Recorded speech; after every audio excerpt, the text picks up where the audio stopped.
فسبح باسم ربك العظيم ولا أقسم بمواقع النجوم وإنه لقسم لو تعلمون عظيم إنه لقرآن كريم في كتاب مكنون لا يمسه إلا المطهرون تنزيل من رب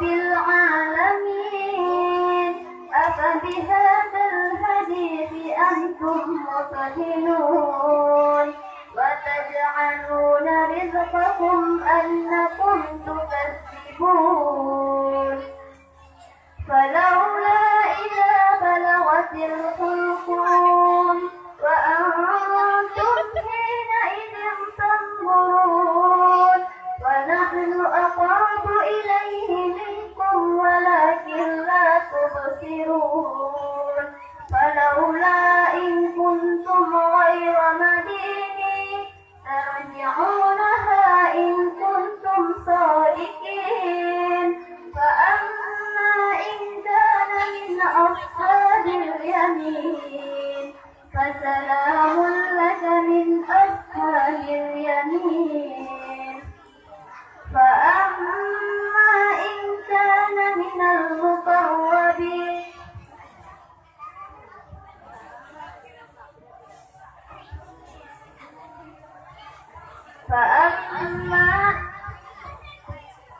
فأما إن كان من المقربين فروح وريحان وجنة نعيم وأما إن كان من أصحاب اليمين فسلام لك من أصحاب اليمين وأما إن كان من المكذبين الضالين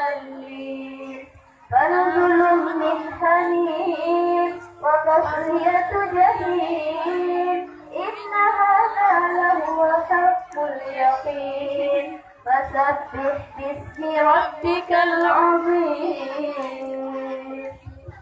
صدق الله العظيم.